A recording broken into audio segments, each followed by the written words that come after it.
Hello hello.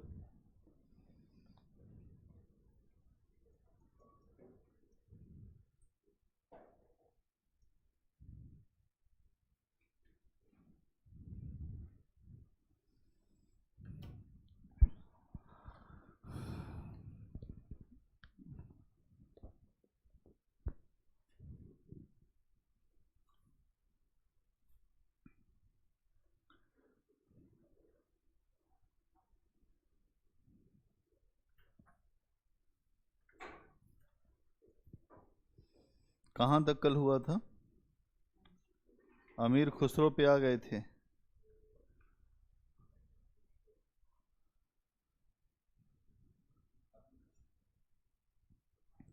क्या बताया था अमीर खुसरो के बारे में?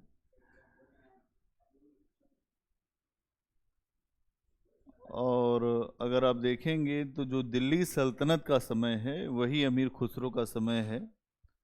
भारत में जो गुलाम वंश जब स्थापित हुआ था और जब खिलजी वंश, उसके बाद अलाउद्दीन खिलजी के समय तक आप देखेंगे अमीर खुसरो आपको दिखाई देंगे। अबुल हसन नाम है उनका।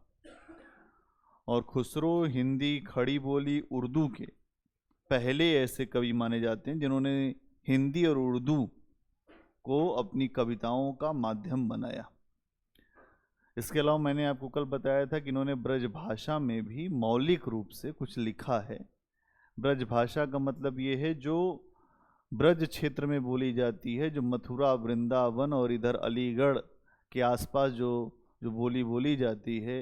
आयो, खायो, लायो, ओ जहाँ ओकारांत मात्रा होती है। आयो घोष बड़ो व्यापारी, मैया मैं नहीं माखन खायो, भोर भई गैयन के पाछे, मधुबन मोह सहायो। आयो, तो ये जो आयो वाली भाषा, ओ कारांत भाषा है, उस ब्रज भाषा में भी इनका अमीर खुसरो का बड़ा स्थान है। मैंने कल आपको बताया था कि अमीर खुसरो ने लगभग 100 ग्रंथों की रचना किया था, लेकिन उसमें से लगभग जो जो 20 ग्रंथ के आसपास हमें प्राप्त होते हैं। और इसमें बहुत सारी जो रचनाएं हैं, जैसे पहेलियाँ, मुकरियाँ, है ना, दो सुखने, गजल, खालिक बारी और ढकोसला, ये सारी रचनाएं इनकी हैं। और इनका जो व्यक्तित्व है अमीर खुसरो का, अमीर खुसरो का जो व्यक्तित्व है, अमीर खुसरो का व्यक्तित्व कैसा है? बहुआयामी है। मतलब आप लोग सुनते होंगे ऑलराउंडर व्यक्ति है। अच्छा डांस भी कर लेता है, जो गीत भी गा लेता है, और हाँ हर काम कर लेता है, लड़ाई झगड़ा भी कर लेता है। लोग कहते हैं कि रॉबिन सिंह ऑलराउंडर थे भारतीय की जो क्रिकेट टीम में। कुछ ऐसे खिलाड़ी होते हैं जो ऑलराउंडर टाइप के होते हैं, हर काम करते हैं और बाद में सफल भी हो जाते हैं। और कोई ऐसे होते हैं जो चश्मा लगा केवल पढ़ते रहते लेकिन बाद में गड़बड़ हो जाता है सब, है ना। अब जब आप अधिकारी बनेंगे तो ऐसे अधिकारियों की ज्यादा पूछ होती है जो ऑलराउंडर टाइप के होते हैं। हाँ, जब बुलाया गया तो अच्छा, जो गीत गाने लग गए तो समा बांध दिया, फिर डांस हो रहा है तो लगे डांस करने, तब समा बांध दिया। जब क्रिकेट का मैच हुआ स्टार्ट तो खेलने चले गए, जो कराओ वो कर लेंगे। हम फुटबॉल भी खेलते थे, वॉलीबॉल भी खेलते थे। हाँ, कहने का मतलब अमीर खुसरो एक बहुआयामी व्यक्ति हैं। और जो सूफियों की परंपरा में भी इनका नाम आता है। जो सूफियों की परंपरा है, सूफी परंपरा, चूंकि मुस्लिम है तो इनका सूफी परंपरा में भी उच्च स्थान है।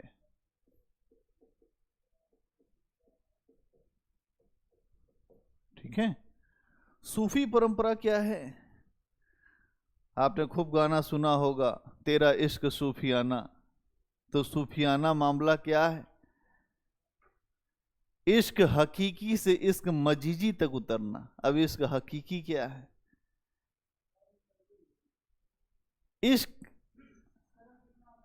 हाँ, इश्क की हकीकत जो है वो तभी मिल सकती है जब तुम सब कुछ अपना समर्पण कर दो। एक तो सांसारिक प्यार होता है, सांसारिक प्यार में ज्यादा समर्पण की जरूरत नहीं, अटेंशन की जरूरत होती है, आपको अवेयरनेस की जरूरत है।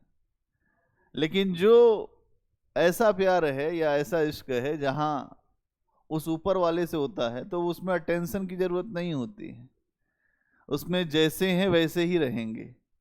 तो वीर जारा गाना है ना, हम तो भाई जैसे हैं जैसे रहेंगे।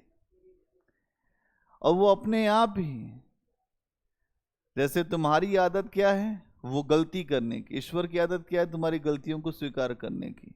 तो तुम गलती किए जा रहे हो, वो तुम्हें अपनाया जा रहा है। और जब तुम उसे अपनाते हो तो सब कुछ तुम छोड़ देते हो, और फिर एक अवस्था में आते हो जहां तुम्हें कुछ भी होश, चेत, तुम्हारी बुद्धि सब काम करना बंद कर देती है। ऐसी अवस्था को कहते हैं पागल हो गए। आमतौर पे जिसको अपने प्यार में भी ईश्वर दिख जाता है वो भी पागल हो जाता है। कभी कभी होता है। सूफियों के यहाँ जो महिला को आत्म तत्व माना गया है, आएंगे सूफियों की परंपरा में तो आपको मजा आएगा। सूफियों के यहाँ ये कहा गया है कि जो ईश्वर है वो एक स्त्री के रूप में है। जब आप पद्मावत पढ़ेंगे, आपके सिलेबस में है पद्मावत में, तो राजा रत्नसेन है। राजा रत्नसेन को जैसे ही पता चलता है कि पद्मावती इतनी सुंदर है, वो बेहोश हो जाता है। उसकी सुंदरता की बात सुन के ही बेहोश हो जाता है। जब उसको देखता है फिर बेहोश हो जाता है। तो जो मलिक मोहम्मद जायसी हैं वो कहते हैं वो इसलिए नहीं बेहोश होता, उसे इश्क है। और वो भी इश्क यहां वाला नहीं है, वहां वाला है। अब एक महिला के अंदर इस तरीके का इश्क देखना ये भी सामान्य बात नहीं। इसीलिए जो जो फिल्मी गाने बने होंगे कि तेरा इश्क सूफियाना, अगर तुम सोचो ये सब गाने तो जब आते हैं तुम्हारे सामने तुम सोचते नहीं हो। क्यों नहीं सोचते? तुम्हें पता ही नहीं। अब हमने बता दिया, अब सोचना शुरू कर देना। कि ये सब गाने इसीलिए सोचे जाते होंगे कि वहां पे सूफियाना जो सूफीज्म है, वहां महिलाओं को ईश्वर माना गया है। ये माना गया है कि ईश्वर के रूप में है, और जब ईश्वर आदमी के सामने आता है तो उसको वो प्राप्त करने के लिए पागल हो उठता है। लेकिन लोगों ने इसको सांसारिक ईश्वर ही मान लिया, इसीलिए आज के समय में लोग हर चीज कर जाते हैं प्रेम में, लेकिन बाद में पता चलता है कि सांसारिक के लिए नहीं करना था, आंतरिक के लिए करना था। लेकिन ऐसा जब हम समझते हैं तब तक देर हो चुकी होती। क्या समझ पा रहे हो कि हवा में हो गया? क्या समझे? हाँ, और हाँ, लड़का उसी में खो जाता है और फिर कहता है हम तो जन्नत में हैं। बाद में जिंदगी बन जाती है नरक, तो लड़की कहती है गो टू हेल। नहीं, अब जो भी करती हैं वो बाद में बताऊंगा कि क्या करती हैं। लेकिन यहां ये समझना है कि ये सूफी परंपरा जो है, सूफी परंपरा में महिलाओं को ईश्वर के रूप में माना गया है। इसके अलावा आप देखोगे कि जो समय के राज दरबार थे, जो गुलाम वंश के जो अलग अलग अलग जो दिल्ली सल्तनत के जो शासक थे, शासकों के साथ भी अमीर खुसरो का बड़ा अच्छा संबंध था। यहां ऐसे कर सकते हैं कि दिल्ली सल्तनत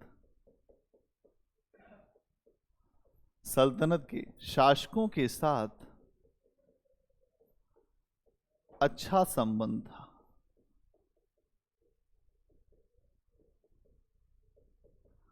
दिल्ली सल्तनत के शासकों के साथ अच्छा संबंध था।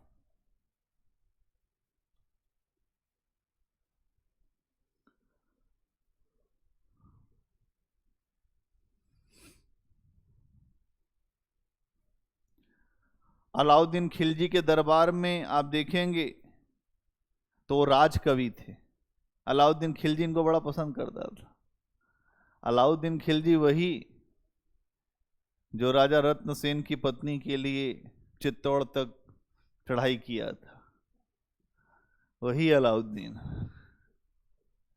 ऐसी कहानियां मिलती हैं। और आपने उसका जो नृत्य भी देखा होगा फिल्म में, बड़ा अच्छा नृत्य करता, उसी समय उसको तीर भी लगता। हाँ, और कहाँ देखोगे तुम? अलाउद्दीन खिलजी, अलाउद्दीन खिलजी के दरबार में अमीर खुसरो राजकवि थे, मतलब ऊंची कुर्सी लगती थी, राजकवि थे। और इसके अलावा जो तुगलक वंश था उसमें भी ये राजकवि रहे, है ना। जैसे मोहम्मद बिन तुगलक, फिर उसके बाद उसका जो छोटा भाई चचेरा जो फिरोज शाह तुगलक, उस समय भी अगर आप देखें तो ये राजकवि रहा अमीर खुसरो। तो अमीर खुसरो बहुत हल्का व्यक्ति नहीं है। जो सूफी परंपरा, मतलब निजामुद्दीन औलिया, निजामुद्दीन औलिया, औलिया मतलब होता है संत।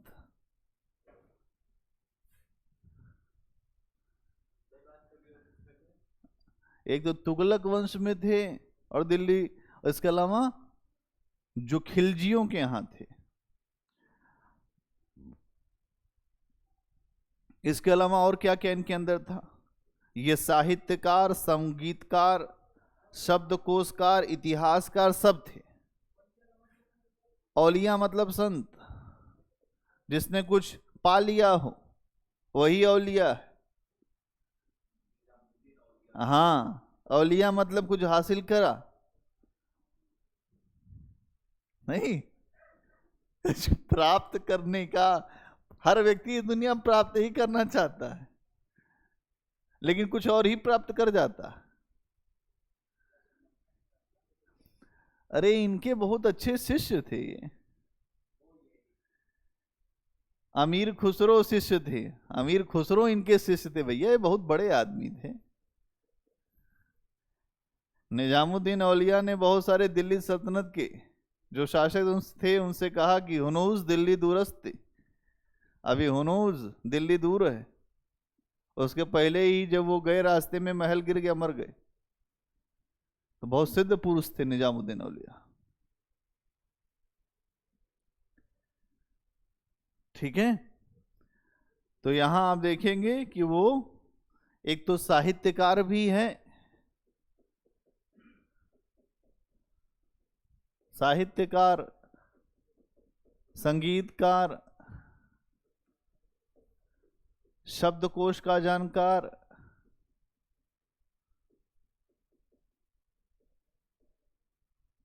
इतिहासकार,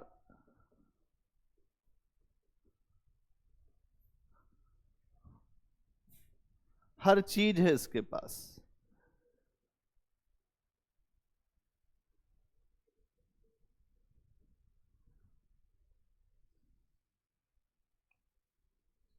इनके पास अगर आप जो इनकी परंपरा को देखेंगे तो ठेठ फारसी में भी लिख सकते हैं और खड़ी बोली और ब्रजभाषा में भी लिखा है।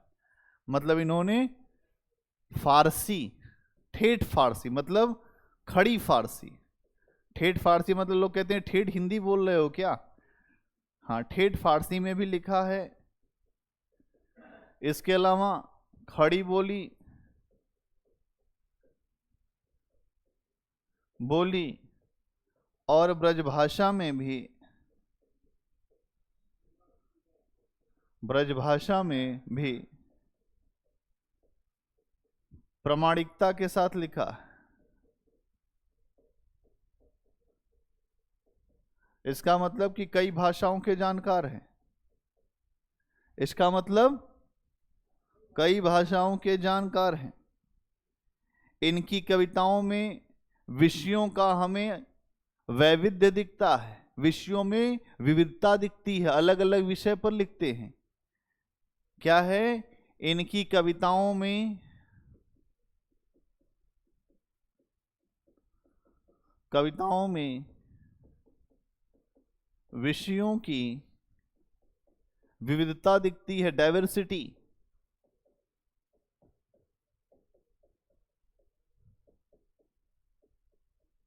इनकी कविताओं में विषयों की विविधता दिखती है, अलग अलग विषय, प्रेम, धर्म, इतिहास, हर तरह के विषयों को लेकर लिखा है।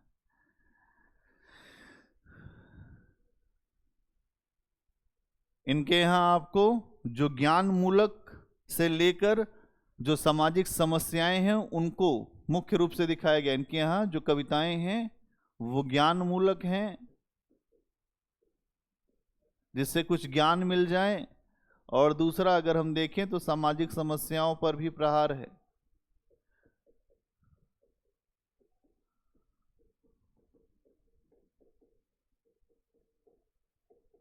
पर भी लिखा है, सामाजिक समस्याओं पर भी लिखा है।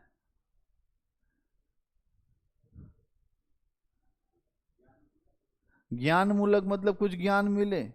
पहेली हम तुमसे पूछे तो तुमको ज्ञान मिलेगा कि नहीं मिलेगा? सबके सिर औंधा धरा, चारों ओर वह थाल फिरे, मोती उससे एक न गिरे, बोलो क्या? सबके सिर औंधा धरा, चारों ओर वह थाल फिरे, मोती उससे एक न गिरे, तुम चुप हो गए। फिर इन्होंने जवाब दिया, आकाश। तो ये ज्ञान भी देते हैं। क्या देते हैं? हाँ, पहेली पूछते हैं। लोग गांव में कहते थे, बोटो बेटा एक पेड़ पर इतने कबूतर बैठे हैं, गोली चली तो कितने कबूतर उड़ जाएंगे, एक बचेगा कि नहीं बचेगा? गांव का आदमी हमेशा परीक्षण करने में परेशान, पढ़ा लिखा कुछ नहीं, लेकिन पढ़े लिखों का वैसे ही वो कान काटना चाहता है, और उसके बाद आपको पागल बना के भेज देता है। फिर आपके अपने मास्टर जाकर पूछते हैं कि पापा तो पूछ रहे थे। आप समझिए इस बात को।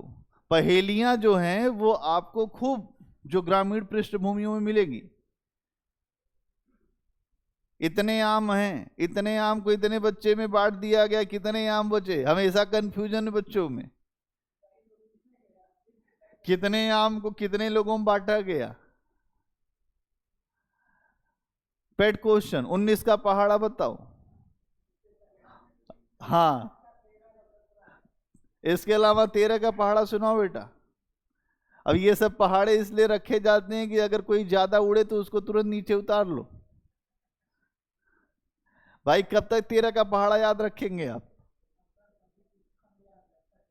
अब यहां पता चले कि आप गए गांव में, आपने किया बीटेक, आपसे 19 का पहाड़ा पूछ लिया, आप नहीं बता पाए, फिर आपकी जो बेइज्जती गांव में करेंगे घूम घूम के, बताइए उनका लड़का मास्टर साहब का बेकार निकल गया। अरे भाई अब उसको पहाड़ा थोड़ा याद करना है, तुम इसी पे उसका परीक्षण कर डाले। तो गांव का व्यक्ति जो पहेलियां पूछता है, ये सब इसी का जो नतीजा अमीर खुसरो का। उसने सिखाया है कि खूब पूछो, और जितना पूछ पाओ उतना ही अच्छा। कहावतें हैं, पढ़े से जो गढ़ा है वो ज्यादा अच्छा है। कुछ लोग पढ़े होते हैं और कुछ लोग गढ़े होते हैं, और जो होते हैं अच्छे, जो गढ़े हुए पढ़े लिखे, उनके सामने सब हल्के पड़ जाते हैं। क्यों प्रेम? ऐसा तुमने देखा होगा जीवन में। फैक्ट्री चल रही है, पढ़े लिखे को वैसे भी हल्के में लेते हैं वो, नहीं? देखो भाई, अनुभव जो आपके जीवन के अनुभव है उन्हीं से सीखना पड़ेगा, ठीक है? अब आइए, ये तो हो गया अमीर खुसरो का एक इंट्रोडक्शन टाइप का पूरा, कि अमीर खुसरो कौन है, क्या किया, कैसे किया। क्या क्लियर है अमीर खुसरो पे? अमीर खुसरो से बार बार प्रश्न आता है, इसलिए थोड़ी अच्छी समझ बना रहे हैं कि अमीर खुसरो को इस तरह से समझना है कि जैसे तुम अपने आप को समझते हो। अगर ऐसे नहीं समझ पाए तो फिर तुम्हारा समझना ना समझना बेकार है। तो अब अमीर खुसरो में सबसे पहले संवेदना पक्ष।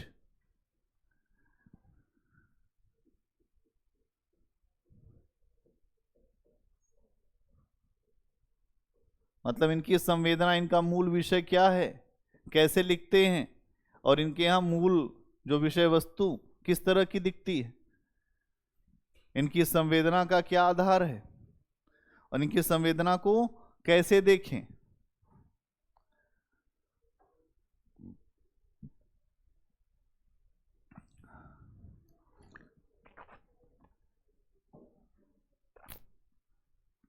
तो इनकी संवेदना में सबसे पहला पॉइंट ज्ञान मूलक है इनका साहित्य। कैसा है साहित्य इनका? मतलब कुछ शिक्षा जरूर मिलेगी, पहली बात तो ये है। और इसमें आप देखेंगे पहेलियां, मुकरियां और सुखने शामिल हैं। क्या क्या है इसमें? पहेलियां, मुकरियां और सुखने, ये तीन चीज हैं इनके ज्ञान मूलक साहित्य में। इनके ज्ञान मूलक साहित्य में ये तीन चीजें हैं। इस साहित्य का उद्देश्य क्या था? एक तो मनोरंजन और दूसरा ज्ञान। इस साहित्य का उद्देश्य क्या था? आश्चर्यचकित हो जाओ और तुम्हें कुछ ज्ञान भी मिल जाए। एक तो इसका उद्देश्य क्या था? मनोरंजन हो जाए, और दूसरा ज्ञान मिल जाए। मनोरंजन प्लस ज्ञान का उद्देश्य था इनके पास।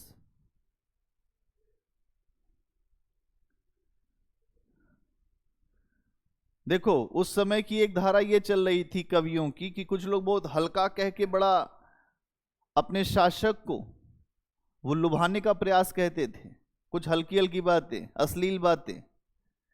लेकिन अमीर खुसरो ने कहा मैं अश्लील बातें नहीं करूंगा, मैं ऐसी बातें करूंगा जिससे आप आश्चर्यचकित हो जाएं, आपको मजा भी आए और आपको कुछ ज्ञान भी मिल जाए। यही सोच उनके दिमाग में रही होगी, तो इस तरह की चीजें वो उन्होंने अपने सामने लेकर वो सबके लिए लेकर आए। ठीक है, इन्होंने ज्ञान, जिज्ञासा और लोगों के भीतर कौतूहल पैदा किया। कौतूहल का मतलब होता है क्यूरोसिटी, जिज्ञासा, क्या है ये, क्या पूछ दिया।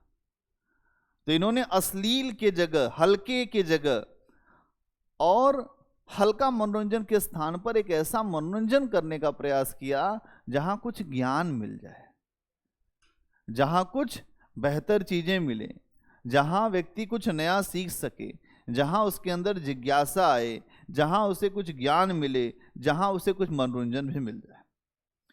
इन्हीं कविताओं का अगर आप देखेंगे तो हिंदी साहित्य में बड़ा महत्व है, जिसे बाल साहित्य भी कहते हैं। इनका ये जो लिखने का तरीका है, ये बाल साहित्य। क्यों? क्योंकि जब आप किसी जो बच्चे को पढ़ाते हैं तो उसके अनुसार आपको एक लिटरेचर रखना पड़ता है, साहित्य रखना पड़ता है।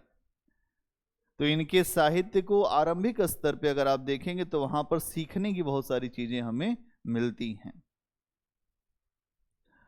इन्होंने बच्चों की कोमल भावनाओं को, जिज्ञासाओं को अपनी कविताओं के माध्यम से उठाया कि जो बच्चों के मन में भावनाएं होती हैं, उनके मन में क्या जिज्ञासाएं होती हैं, उसका ये बड़ा अच्छा अपने भीतर अनुभव करते हैं। इसीलिए इन्होंने कुछ ऐसी कविताएं लिखी हैं जिसको बच्चे सुनते हैं तो उनको बड़ा मजा आता है, वो ताली बजाना शुरू कर देते हैं। जैसे अभी मैंने आपको बताया, एक थाल मोती से भरा, एक थाल मोती से भरा, सबके सिर औंधा धरा। एक मोती से भरा थाल है, सबके सिर औंधा धरा, चारों ओर वह थाल फिरे, मोती उससे एक न गिरे। बोलो बच्चों क्या? पहेली है ये। बोलो बच्चों क्या है इसका उत्तर? आकाश। आप भी अपने बच्चों से पूछे, अच्छा चलो एक प्रश्न बताओ, क्या पूछोगे? एक थाल मोती से भरा, बताओ एक थाल है वो मोती से भरा हुआ। सबके सिर औंधा धरा, हम सबके जो सर पर एक थाल रखा हुआ, चारों ओर वह थाल हमेशा फिरता रहता है और उससे जो मोती एक भी नहीं गिरता। तो ये है। इसके अलावा जो मुकरी है वो क्या है? तो मुकरी में क्या है? इसमें उत्तर आता है, मेरा मोसे सिंगार करावत, आगे बैठ के मान बढ़ावत, वासे चिक्कन ना को दीसा, उससे चिकना उससे सुंदर कोई नहीं मुझे दिखा आज तक। एक सखी कहती है, मेरा मुंह से, मेरा जो है वो मेरे सामने बैठ कर श्रृंगार कराता है। आमतौर पे जो बहुत ज्यादा रसिक जो व्यक्ति होते हैं वो कहते हैं मेरे सामने ही तैयार हो जाओ। अब वो ऐसे व्यक्ति को ये पद सुनाओगे, कहेगा बिल्कुल ठीक कह रहे हो, ऐसा ही होता है, मैं ऐसा ही करता हूं। लेकिन अमीर खुसरो हैं ये, इन्होंने कहा मेरा मोसे सिंगार करावत, आगे बैठ के मान बढ़ावत, वासे चिक्कन नाको दीसा। लोग गांव में कहते हैं चिकने हो, चिक्कन हो, नहीं, वासे चिक्कन नाको दीसा। आज तक उससे ज्यादा चिकना मुझे कोई दिखा ही नहीं। तब इतने पे तो यही लग रहा है कि अपने पति को छोड़ के और कोई व्यक्ति तो ऐसी बातें तो कह नहीं सकता। वासे चिक्कन नाको दीसा, देखा ही नहीं। तो सखी कहती पक्का साजन होगा। तो फिर दूसरी सखी जो ये पूरा वर्णन कर रही है, ए सखी साजन, तो कहती है ना सखी सीसा, आईना, आईना, आईना ही है वो, जहां मैं बैठ के घंटों तैयार होती हूं, उसे देखती हूं, वो मुझे देखता है, न वो कुछ कहता है कि इतना देर क्यों तैयार होती हो। और ये जो साजन है ये तो 1 घंटे के बाद यही बोलना शुरू कर देता है, अब कब तैयार होगी, कब तक तैयार हो जाओगी। नहीं,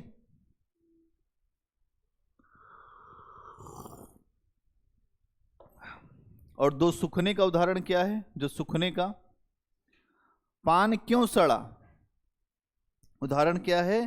पान क्यों सड़ा, घोड़ा क्यों अड़ा।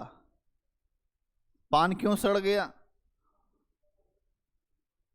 घोड़ा क्यों अड़ गया कि अब नहीं चलूंगा। उसके बाद फिर उत्तर आता है फेरा न था। मतलब अगर पान को उठा के इधर उधर रख दोगे तो वो सड़ेगा नहीं। जो घोड़ा है, अगर उसको तुम इधर उधर करोगे, थोड़ा सा खाने पीने की व्यवस्था करोगे, तो वो नहीं, उसको कोई दिक्कत नहीं है। लेकिन अगर ये सब नहीं करोगे तो फिर समस्या हो जाएगी। हाँ हाँ, दो सुखने का।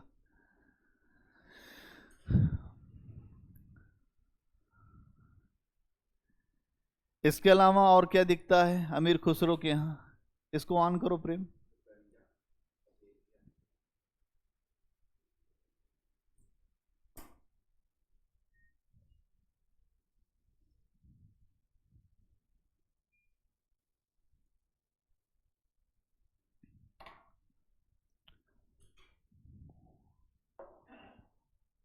और क्या दिखता है?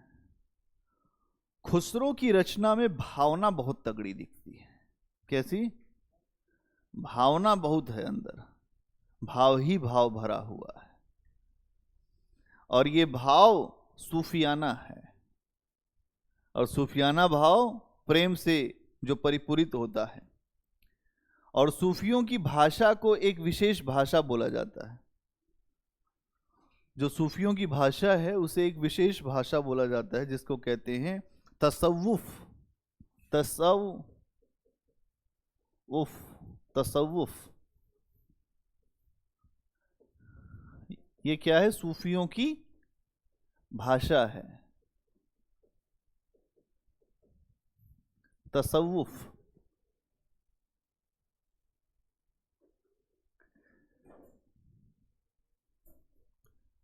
तसव्वुफ। अब यहीं पे समझेंगे आप इश्क हकीकी और इश्क मजीजी। तसव्वुफ ही सारा खेल है। लोग कहते उफ, ये बला नहीं, अलग अलग तुमने शब्द सुना होगा, थोड़ा अगर तुम सुनते होगे तब समझ में आएगा, ये कहीं ऐसा कुछ नया नहीं है। तसव्वुफ है। अच्छा, गाना भी सुने हो? वाह, बड़ा अच्छा है यार, तो तुम लोग अपडेट हो। अमीर खुसरो एक बात कहता है कि जो बंदा होता है वो खुदा से मिलने के लिए गहरी तड़प रखता है। तड़प, तड़प तड़प मतलब एक ऐसी तड़प तड़प है कि जिसके लिए वो बेचैन है, पैर पटकता रहता है। जैसे मछली जो जल में रहकर भी जल नहीं पी पाती और मर जाती है बाहर आके, वैसे ही बंदा है। जो बंदा है वो खुदा से मिलने की गहरी तड़प रखता है। इसी को खुसरो के साहित्य में इश्क मजीजी कहा गया है। तड़प को ही मजीजी कहा गया है। इश्क मजीजी और इश्क हकीकी खुदा से मिलने की तड़प है। खुदा अब कौन है, हर व्यक्ति के लिए अलग अलग खुदा हो सकता है, ठीक है। खुदा से मिलने की, खुदा से मिलने की बंदे की तड़प को इश्क हकीकी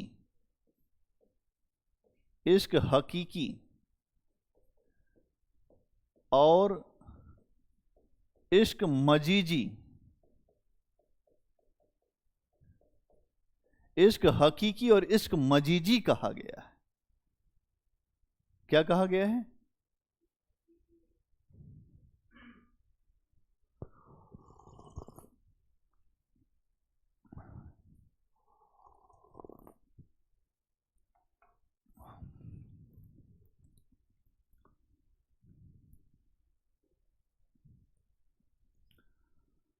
इनकी पूरी कविताओं में यही आप तड़प देखोगे।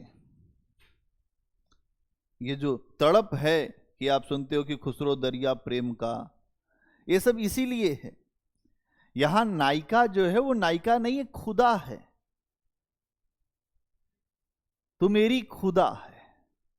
और जब व्यक्ति खुदा मान लेता है तो केवल बंदगी करता है। कई रोजे रहता है, और रोजा रहता है इसीलिए कि जो खुदा प्रसन्न हो जाए। वो तो 1 महीने का रोजा है, यहां लोग कई सालों का रोजा रख डालते नहीं। तो समझने की आवश्यकता यह है कि यहां खुसरो के साहित्य में यही तड़प भावना आपको बहुत ज्यादा दिखेगी। कहीं कहीं ये खुदा के साथ जो ऐसी भावना इनकी है कि मैं खुदा के साथ तल्लीन हो जाऊं, मिल जाऊं, पूरी तरह से जो समाहित हो जाऊं, मेरे और उसमें कुछ अलगाव ना रहे, मैं मिल जाऊं। और अगर ऐसा होगा तो एक चरम आनंद की अनुभूति होगी। ये अमीर खुसरो हैं। अमीर खुसरो हिंदी साहित्य में बहुत बड़ा नाम है। तो ये क्या कह रहे हैं? कह रहे हैं कि मैं खुदा के साथ कभी कभी ऐसा हो जाता, या खुदा तो मुझको अपने में वो मिला ले, ना कर मुझसे जुदा, या ना हो मुझसे जुदा। क्योंकि अगर आप देखते हैं कि कुछ ऐसे लोग होते हैं जो ईश्वर से अलग हो जाते हैं तो वो प्राण त्याग देते हैं। लेकिन हम ऐसे हैं कि हम खुदा से अलग हैं लेकिन हमें कोई फर्क नहीं। हम नहीं सोचते। आप ये सोचते हैं कि संत कोई हो गया तो वो पागल बन के नाचने लगा, ऐसा करने लगा। अरे उसको कोई जो शौक थोड़ा पड़ा है कि वो नाच रहा है, वो बेसिकली पागल हो चुका है। जब तक वो उससे नहीं मिलेगा तब तक वो नाचता रहेगा। चाहे संत ज्ञान देव हो या नामदेव हो या जो बंगाल के संत चैतन्य महाप्रभु हो, वो मूर्छित हो जाते थे रह रह के। पहले नाचते थे तो संकीर्तन करते थे, फिर नाचते नाचते मूर्छित हो जाते थे। इस कान वालों में आप देखते हैं कि वो लोग ऐसा नाचते नाचते फिर कूदने लगते हैं। ये सब भावना है। अब जब डूब जाते हैं लगते हैं नाचने, नाचो नाचो नाचो। अभी देखिए ऑस्कर मिल गया नाचो नाचो पर। जब आप अपनी अंदर से कुछ करते हो तो आपकी आत्मा प्रफुल्लित हो जाती है, और जब अंदर से नहीं करते हो तो फिर तुम कर भर रहे हो कुछ रहा नहीं, है ना। तो यहां ये भी चीज दिखेगी कि अमीर खुसरो ये चाहती हैं कि मैं ईश्वर से एक ही भाव हो जाऊं, ईश्वर के साथ मिल जाऊं, जुड़ जाऊं। इसके लिए उदाहरण आता है, खुसरो रैन सुहाग की जागी पी के संग, तन मेरो मन प्यू को, तन मेरो मन प्यू को, दो भय एक रंग। हां, तन मेरा है, तन तुम्हारा है, और मन ईश्वर में जुड़ गया तो तुम एक हो गए। समस्या तो यही है कि आप जो तन के पीछे भाग रहे हो, आपको मन तो वैसे भी नहीं चाहिए। तो यहां खुसरो यही कह रहे हैं, खुसरो रैन सुहाग की जागी पी के संग, मैं ईश्वर के साथ एक ही भाव होना चाहता हूं। तन मेरा हो और मन ईश्वर में रंग जाए। लोग कहते हैं कि मेरी रंग दे चुनरिया। अब लोग यहां पे जो हल्का व्यक्ति हो वो तो कहेगा रंग दे चुनरिया, रंग दे चुनरिया, अलग गाएगा। हाँ, लेकिन अंदर की बात है ये। रंग दे चुनरिया का मतलब है कि हम सबका चित्त गंदा है, उसे साफ करना होगा। साफ करने के बाद उस पर एक रंग चढ़ेगा। तो लोग कहते हैं मेरी रंग दे चुनरिया सदगुरु। चित्त में जितनी कालिमा है उस कालिमा को छुड़ाकर एक रंग भर दो। तो अमीर खुसरो भी यही बात कह रहे हैं कि मेरा तन है लेकिन मन तेरा हो। लोग कहते हैं तन मन तुझको सौंपता, क्या लागे है मेरा। कबीर कहते हैं ना, तन और मन दोनों सौंप रहा हूं, क्या है मेरा कि मैं अकड़ूं। आई बात समझ में। इसी प्रकार जब आप देखते हो कि निजामुद्दीन औलिया की जब मृत्यु हो जाती है तो मैंने आपको बताया था कि वो दुखी हो गए बहुत ज्यादा। उन्होंने कहा अब जीने से कोई फायदा नहीं। जब इतने महान संत औलिया साहब चले गए जिनको देखकर मैं जी रहा था, औलिया के जाने पर मैं नहीं जीऊंगा। तो कहते हैं कि गोरी सोवे सेज पर मुख पर डारे केश, चल खुसरो घर आपने। अब हमें भी अपने घर चलना पड़ेगा, ईश्वर के घर। रैन बहु चहुदेश, बहुत रात हो गई है, अंधेरा बहुत है, अब जी की अब क्या करेंगे। उजाले थे औलिया साहब, उजाले चला गया, अब हमें जीने का कोई फायदा नहीं। और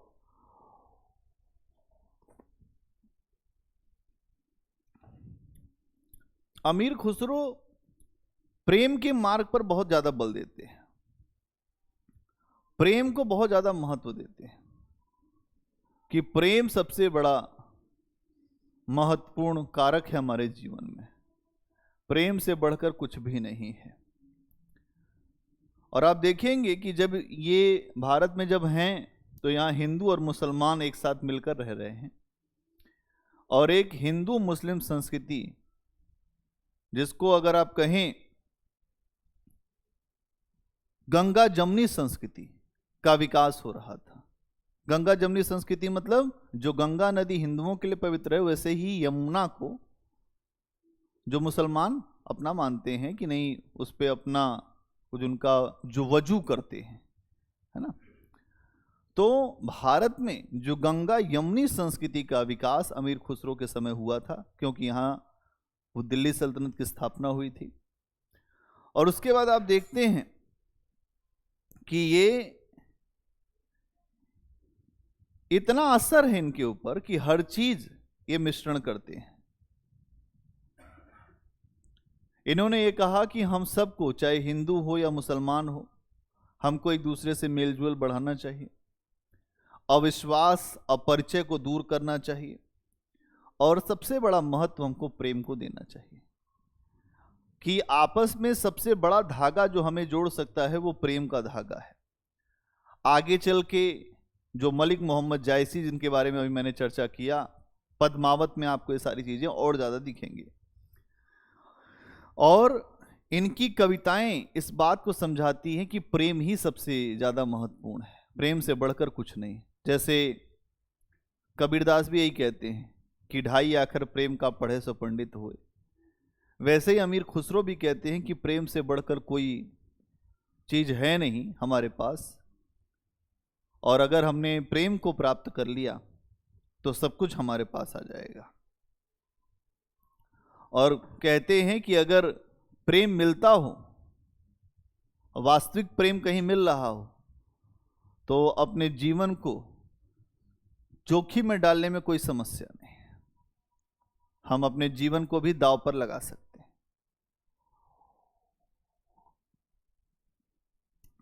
इसके लिए एक बात कहते हैं, क्या कहते हैं? खुसरो दरिया प्रेम का, उल्टी वाकी धार। कहते हैं खुसरो, इस बात को समझ लो, खुसरो दरिया प्रेम का, यह प्रेम का दरिया है। जो दरिया क्या होता है? कोई तालाब, कोई एक स्थान। खुसरो दरिया प्रेम का, उल्टी वाकी धार। उसमें जो धारा चलती है वो उल्टी चलती है कि तुम आराम से तैर नहीं सकते। जो उतरा सो डूब गया, क्योंकि उल्टी धारा है तो उसको डूबना ही पड़ेगा, और जो डूबेगा वही पार होगा। जो डूबेगा ही नहीं, वो क्या जानेगा कि प्रेम किस चिड़िया का नाम है।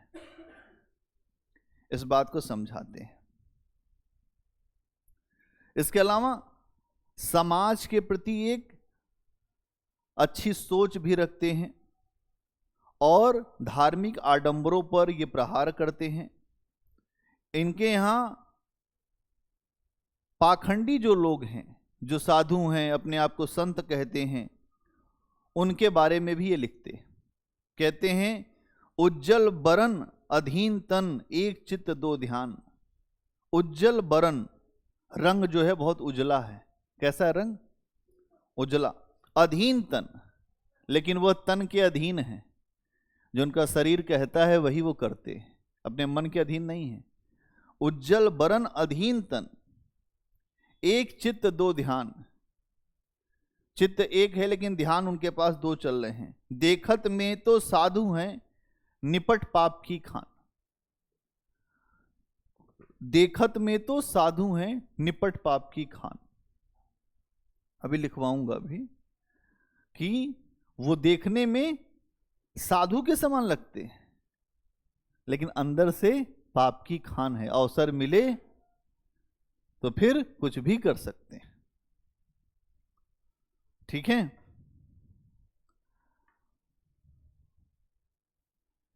और एक चीज और है इनके यहां, इन्होंने जो महिलाओं के ऊपर भी खूब रखा है अपनी बातें।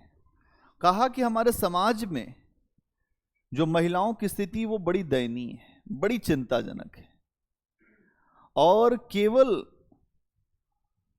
स्त्री को भोग की वस्तु माना जाता है, भोग से जोड़कर देखा जाता है, क्योंकि जो समाज है वो पुरुषवादी है। और जब हम भोग की वस्तु स्त्री को मानते हैं तो फिर समस्या हो जाती है।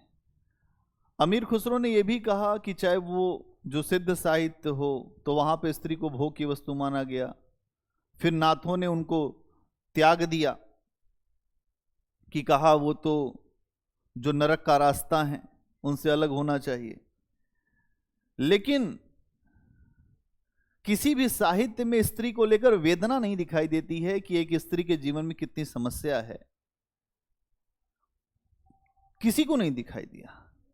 लेकिन अमीर खुसरो ने इस वेदना को महसूस किया। चूंकि वो भावना प्रधान व्यक्ति हैं तो उन्होंने इस बात को समझा कि अमीर खुसरो ने एक आम जनता, आम वर्ग की जो लड़कियां हैं, जो बेटियां हैं, उनके जीवन में क्या दर्द है, क्या समस्या है,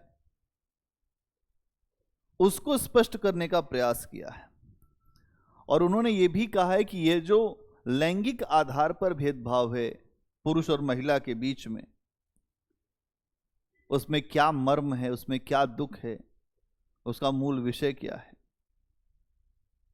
एक लड़की अपने पिता से कह रही है, देखिए ये बड़ी अच्छी बात है कि अमीर खुसरो ने इस तरह से सोचा, काहे को ब्याहे परदेश, काहे को ब्याहे परदेश। एक लड़की कह रही है कि पिताजी क्यों मुझको जो परदेश में ब्याहते हो, मेरी शादी करते हो। सुन बाबुल मोरे, काहे को ब्याहे परदेश, सुन बाबुल मोरे। पिताजी मेरे, भैया को दी है बाबुल महला दो महला। आपने भैया को एक मंजिल नहीं, दो दो मंजिलों के जो मकान दे दिए। भैया को दिया महला दो महला, हमको दी है परदेश, हम इतने पराए हैं कि हमको परदेश भेज दिया। सुन बाबुल मोरे। आगे की लाइन और मार्मिक है। हाँ, इस पे है, पूरा गाना है। हाँ, कि अब आप सोचिए ये तो महिला नहीं है ना, लेकिन इस तरह की भावना एक महिला के लिहाज से सोच लेना, ये बहुत बड़ी बात है। आप भी तो देख रहे थे इतने समय से, आपने क्यों नहीं सोचा? एक महिला के विषय को एक पुरुष समझ ले रहा है, ये व्यक्ति बहुत अल्टीमेट व्यक्ति होगा, तभी सोचा होगा। फिर अगली लाइन है, मैं तो हूं बाबुल तेरे खूटे की गैया। देखिए कितनी मार्मिक लाइन है। मैं आपके यहां की खूटे की गाय हूं, हाकी हुकी जाऊं परदेश। हाक हुक के लोग ले जाते हैं मुझको। हाकी हुकी जाऊं परदेश, सुन बाबुल मोरे। अब बताइए कि इस समय महिलाओं को लेकर ऐसी सोच रखने वाला व्यक्ति अद्भुत है। मैंने इसके पहले भी आपको बताया था कि महिलाओं को बहुत समाज में अच्छा स्थान नहीं मिला। जन्म उनका भी वैसे ही होता है जैसे हमारा हुआ, एक ही परिवार में रहती है। इसीलिए अब देखिए, थोड़ा सा जैसे जैसे लड़कियों का समय आ रहा है तो लड़कियां भी इस बात को समझ रही हैं। अब वो अपने माता पिता को, और उनके माता पिता भी उनको अपने आप को अपना समझते हैं, जो शादी के बाद भी अब छोड़ नहीं रहे माता पिता। अब आप देखेंगे एक बड़ा परिवर्तन हुआ है समाज में। पहले शादी के बाद लोग कहते थे कि तुम यहां से गई और डोली में आना, आरती में नहीं तो मत आना। अब ये सब बात खत्म हो गई है, डेली फोन से बात हो रही है। तो कुछ बाबा कहते हैं कि ये तो गलत हो रहा है, परिवार तोड़ रहे हैं ये सब लोग, लेकिन ऐसा नहीं है। एक सोशल स्ट्रक्चर के हिसाब से देखो तो ये जरूरी है कि अगर आप एक जगह से कहीं दूसरे जगह गए हैं तो आप अपने परिवार के लोगों को छोड़ के गए हैं। ऐसा हो नहीं सकता कि आप उनसे बात ना करें। और अगर आपका शोषण या किसी तरीके के साथ कोई ऐसा तरीका है जो अनैतिक व्यवहार हो रहा है तो उसकी सूचना होनी चाहिए। इसमें क्या समस्या है? वही पुरानी सोच, वही पुराना तौर तरीका लेकर कब तक चलेंगे कि वो लड़की है उसकी शादी होनी चाहिए। अब तो लोग ये कह रहे हैं कि जो लड़के हैं उनको ही आके लड़की के घर रहना चाहिए। अब ये भी एक नई सोच आ रही है, आने वाले 10 सालों में ये भी होगा। कि आप मत लेके आइए लड़की, आप ही जाके रहिए अपने माता पिता को छोड़कर, या तो एक ऐसे जगह रहिए जहां पर कॉमन प्लेस हो। अब ये समय आएगा, क्योंकि इस पे सोचना पड़ेगा हमें। जो समाजशास्त्री मनोविज्ञानी इस पे भी बात रखेंगे। पहले एक महिला के ऊपर कंपल्सन डाला गया कि नहीं, हमारे माता पिता इनकी सेवा करनी पड़ेगी। अब ऐसा कंपल्सन अब नहीं डाल पा रहे लोग। क्यों? क्योंकि वो भी जान रही हैं, जो व्यक्ति अपने माता पिता के साथ 30 वर्ष रहा तो अटैचमेंट वहां ज्यादा होगा कि आपसे ज्यादा हो जाएगा? आपके साथ 4 साल का 5 साल का प्रेम है, आप उड़ रहे हैं, अब जैसे ही सताएंगे 30 साल वाला प्रेम भारी पड़ जाएगा और आप उल्टे हो जाएंगे। हर चीज का मनोविज्ञान है, आपको समझना पड़ेगा, और अगर नहीं समझेंगे तो दिक्कत होगी। इतनी बात समझ में आ गई? ठीक है।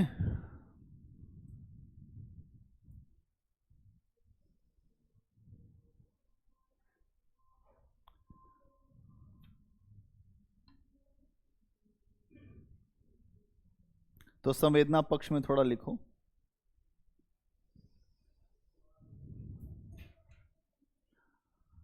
अमीर खुसरो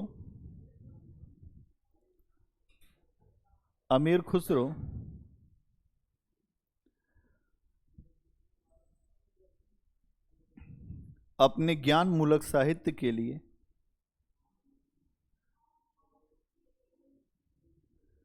अमीर खुसरो अपने ज्ञान मूलक साहित्य के लिए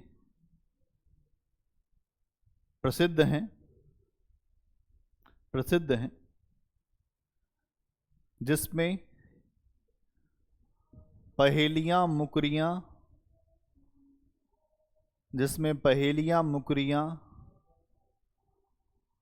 और सुखने शामिल होते हैं। जिसमें पहेलियां मुकरियां और सुखने शामिल होते हैं।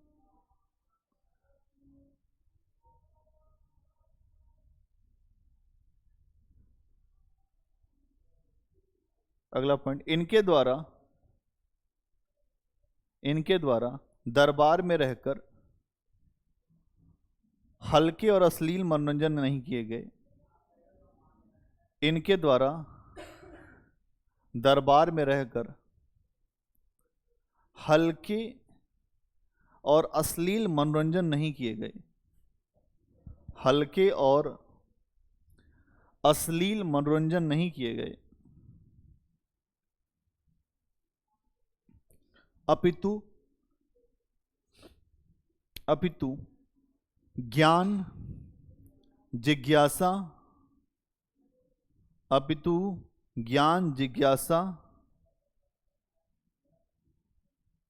और कौतूहल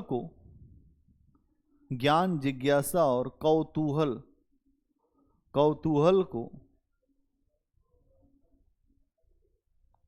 मनोरंजन का साधन बनाया गया।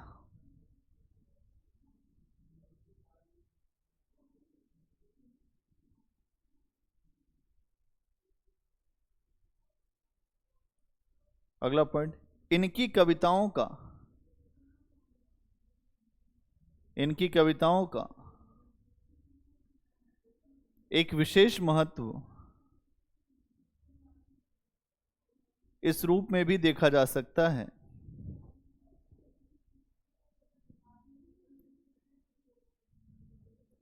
इनकी कविताओं का एक विशेष महत्व इस रूप में भी देखा जा सकता है कि हिंदी साहित्य के इतिहास में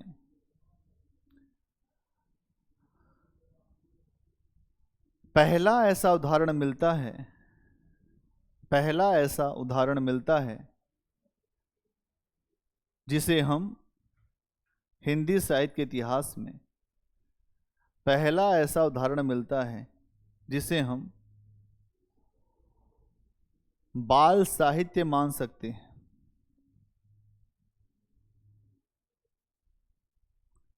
बाल साहित्य मान सकते हैं।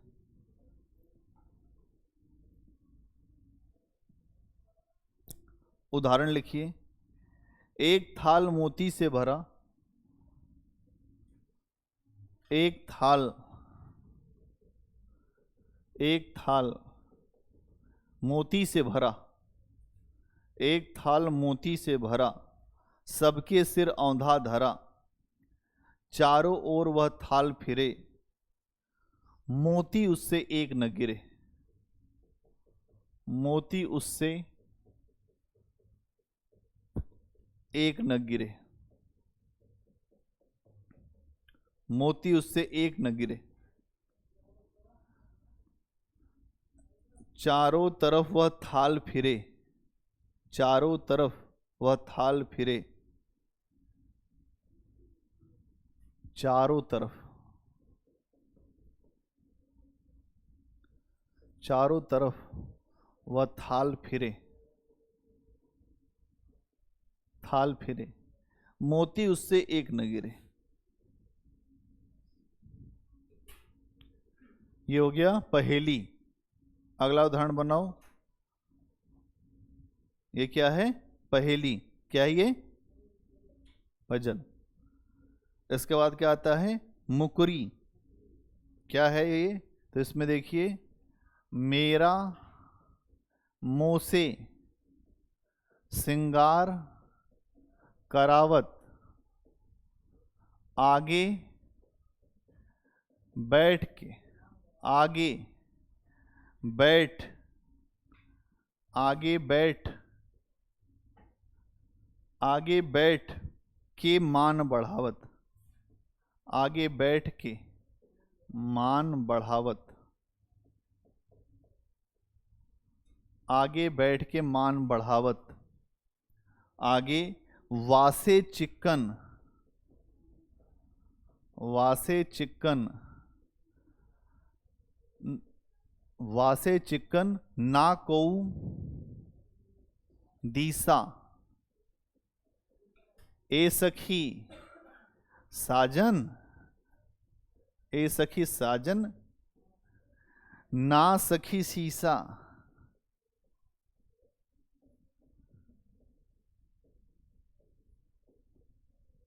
ए सखी साजन ना सखी सीसा।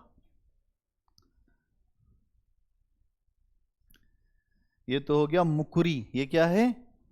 मुकरी। फिर दो सुखने में फिर क्या उदाहरण आता है? पान क्यों सड़ा? हाँ, पान क्यों सड़ा? Question mark. घोड़ा क्यों अड़ा? अड़ गया घोड़ा। फिर फेरा न था, फेरा न था।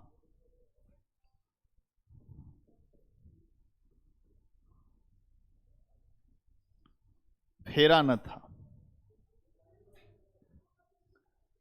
अगला पॉइंट बनाओ। अमीर खुसरो की रचनाओं में, अमीर खुसरो की रचनाओं में सूफियाना भाव, अमीर खुसरो की रचनाओं में सूफियाना भाव हमें अधिक दिखाई देता है। अमीर खुसरो की रचनाओं में सूफियाना भाव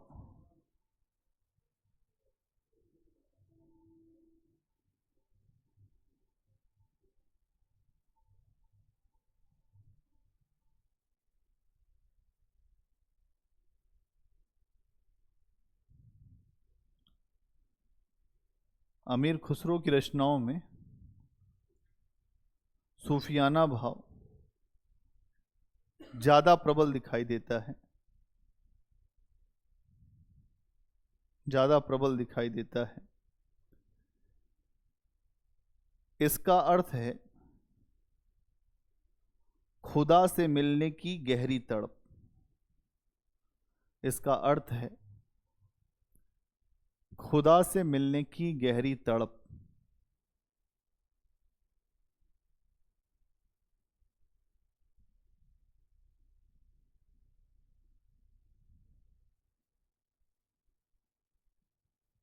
खुदा से मिलने की गहरी तड़प।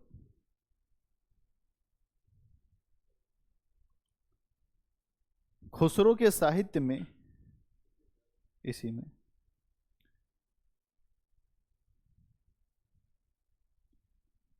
इश्क मजीजी या इश्क मजाजी, इश्क मजाजी और इश्क हकीकी, इश्क मजाजी और इश्क हकीकी की भावना दिखाई देती है।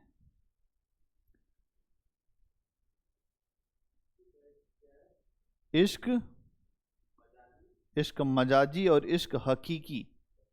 हकीकी मतलब इश्क को हकीकत में बदलूंगा।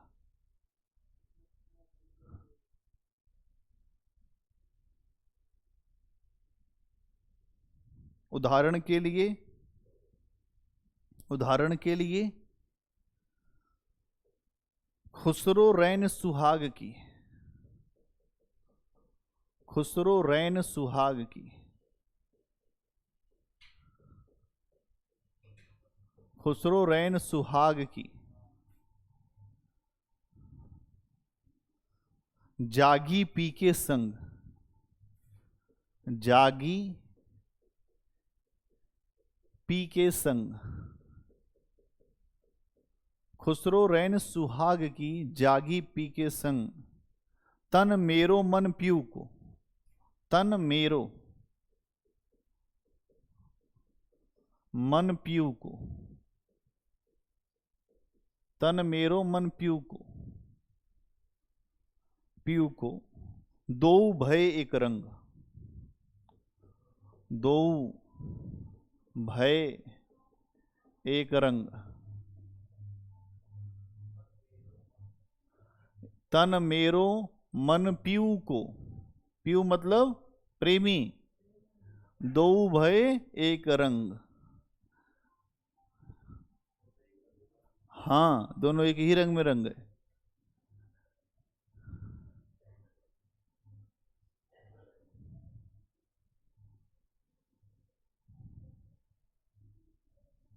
अगला पॉइंट,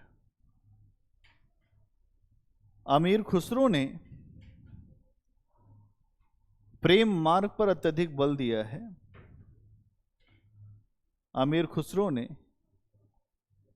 प्रेम मार्ग पर अत्यधिक बल दिया है। मार्ग पर, मार्ग मतलब रास्ता।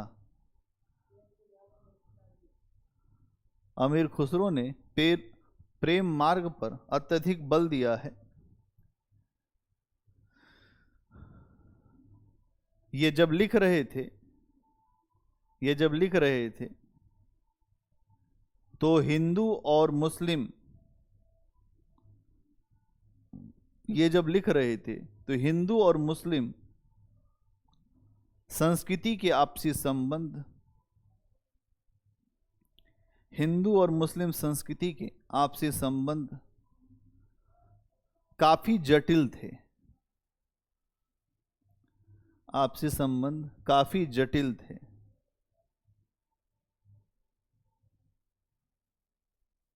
इसीलिए इन्होंने, काफी जटिल थे, इसीलिए इन्होंने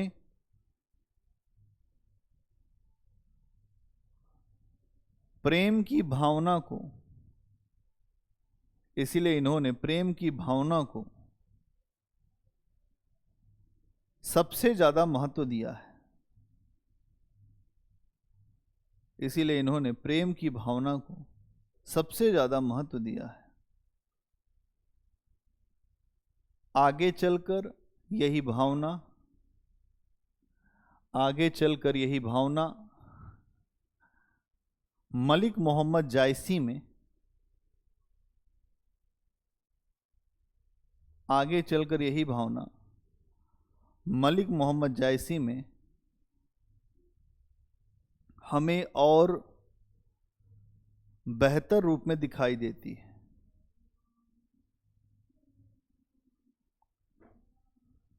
और बेहतर रूप से दिखाई देती है।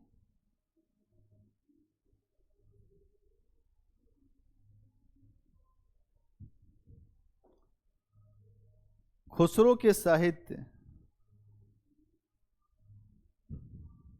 खुसरो के साहित्य में प्रेम को जीवन का सार तत्व बताया गया है। खुसरो के साहित्य में प्रेम को जीवन का सार तत्व बताया गया है। और इसके लिए किसी भी प्रकार का, इसके लिए किसी भी प्रकार का बलिदान करने के लिए तैयार रहना चाहिए। इसके लिए किसी भी प्रकार का बलिदान करने के लिए तैयार रहना चाहिए।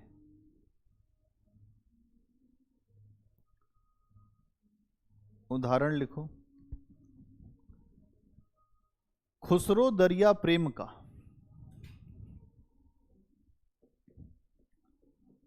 खुसरो दरिया प्रेम का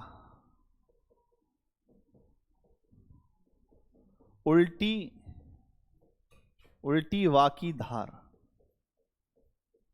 खुसरो दरिया प्रेम का उल्टी वाकी धार,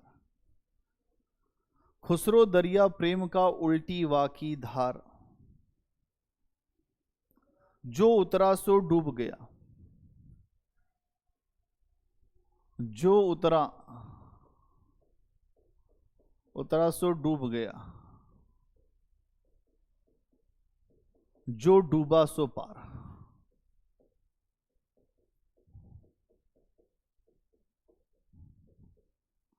खुसरो दरिया प्रेम का उल्टी वाकी धार, जो उतरा सो डूब गया, जो डूबा सो पार।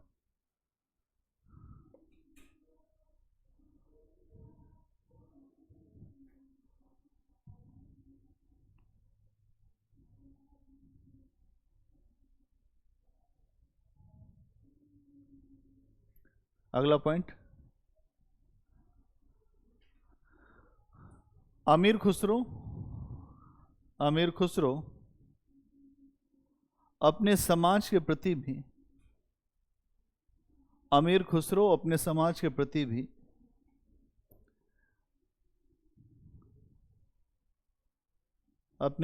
प्रति भी गहरी संवेदना दिखाते हैं।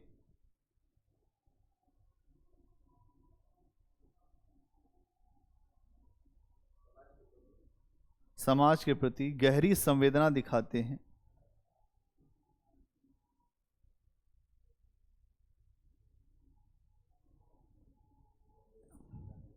अपनी एक कविता में एक पाखंडी साधु के चरित्र की बात कुछ इस प्रकार रखते हैं। अपनी कविता में एक पाखंडी साधु के चरित्र की बात इस प्रकार रखते हैं।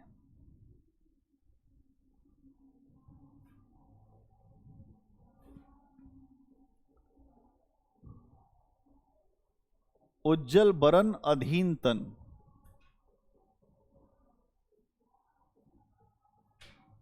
उज्जल बरन अधीन तन,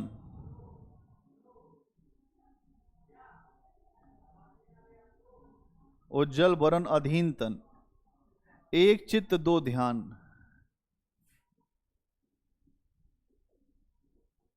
एक चित्त दो ध्यान, एक चित्त दो ध्यान, देखत में तो साधु है, देखत में तो साधु है, साधु है, निपट पाप की खान,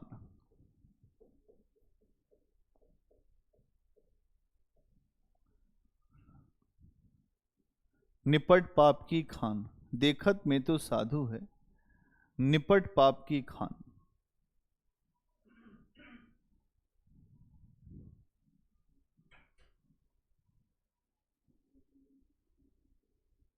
अगला पॉइंट,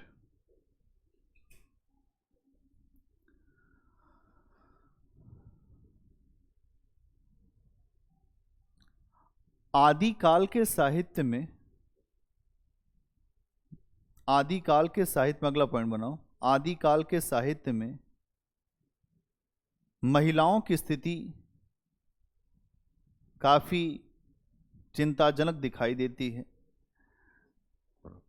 आदिकाल के साहित्य में महिलाओं की स्थिति काफी चिंताजनक दिखाई देती है।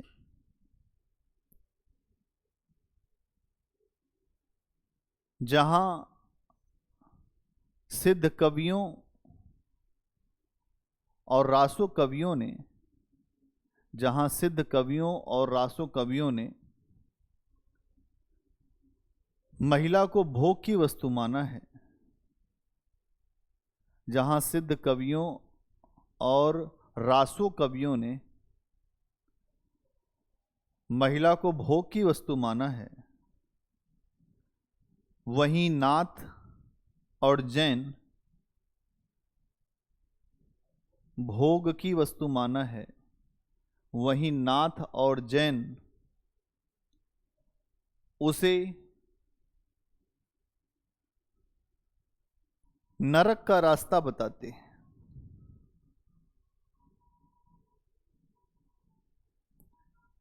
उसे नरक का रास्ता बताते हैं। किसी भी काव्य परंपरा में स्त्रियों के दुख को नहीं दिखाया गया है।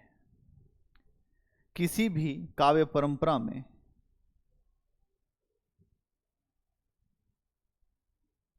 स्त्रियों के दुख को नहीं दिखाया गया है।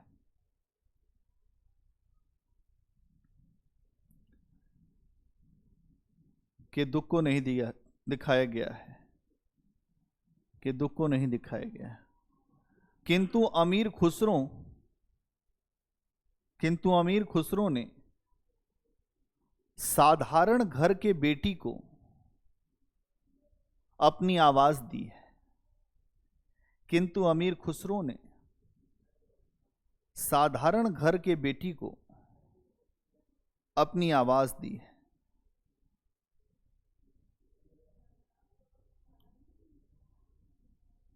उस बेटी के अंदर लैंगिक आधार पर जो भेदभाव हो रहा है, उस बेटी को लेकर लैंगिक आधार पर जो भेदभाव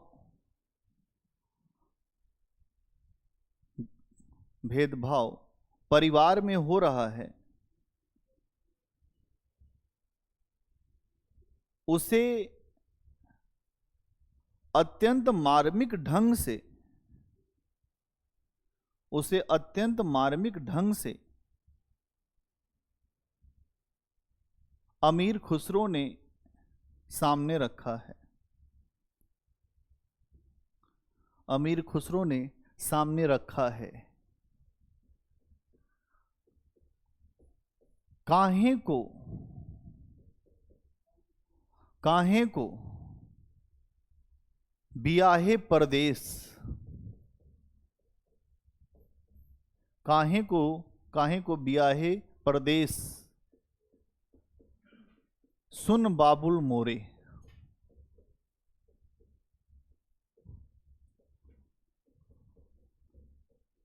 काहे को बियाहे परदेस, सुन बाबुल मोरे।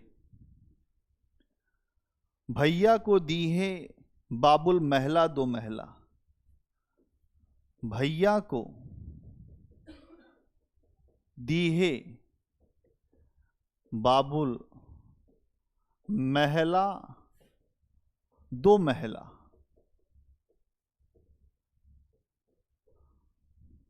भैया को दी है बाबुल महला दो महला,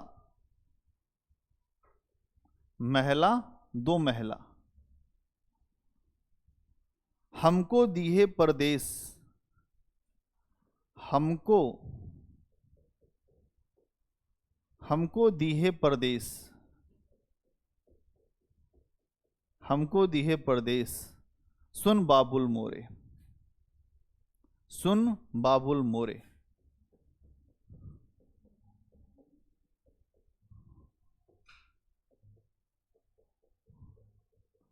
सुन बाबुल मोरे।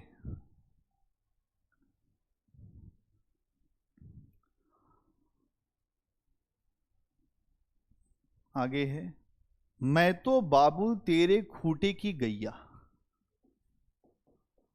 मैं तो बाबुल, बाबुल तेरे खूंटे की गैया,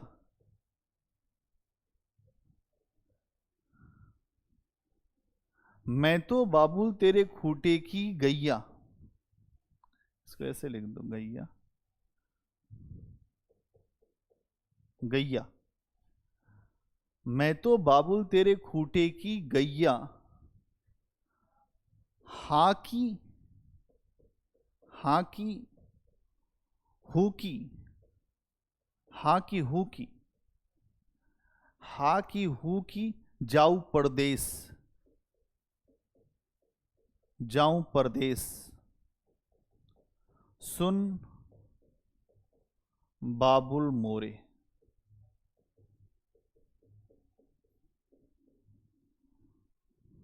सुन बाबुल मोरे। काहे को बियाहे परदेस, सुन बाबुल मोरे। इसमें दो बातें दिख रही हैं। एक तो लैंगिक भेदभाव, लैंगिक भेदभाव कि एक जो लड़की है उसके साथ इतनी बड़ी समस्या, और वहीं वो संयोग से लड़का है तो उसके साथ इतना उसको समर्थन देना, उसको सहयोग मिलना, ये चीज दिख रही है।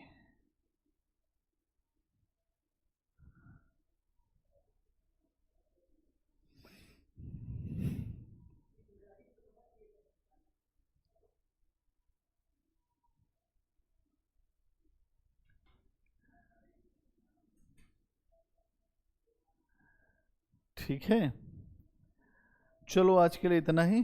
कल इसके जो शिल्प पक्ष पर हम लोग चर्चा करेंगे। इतनी बात समझ में आई?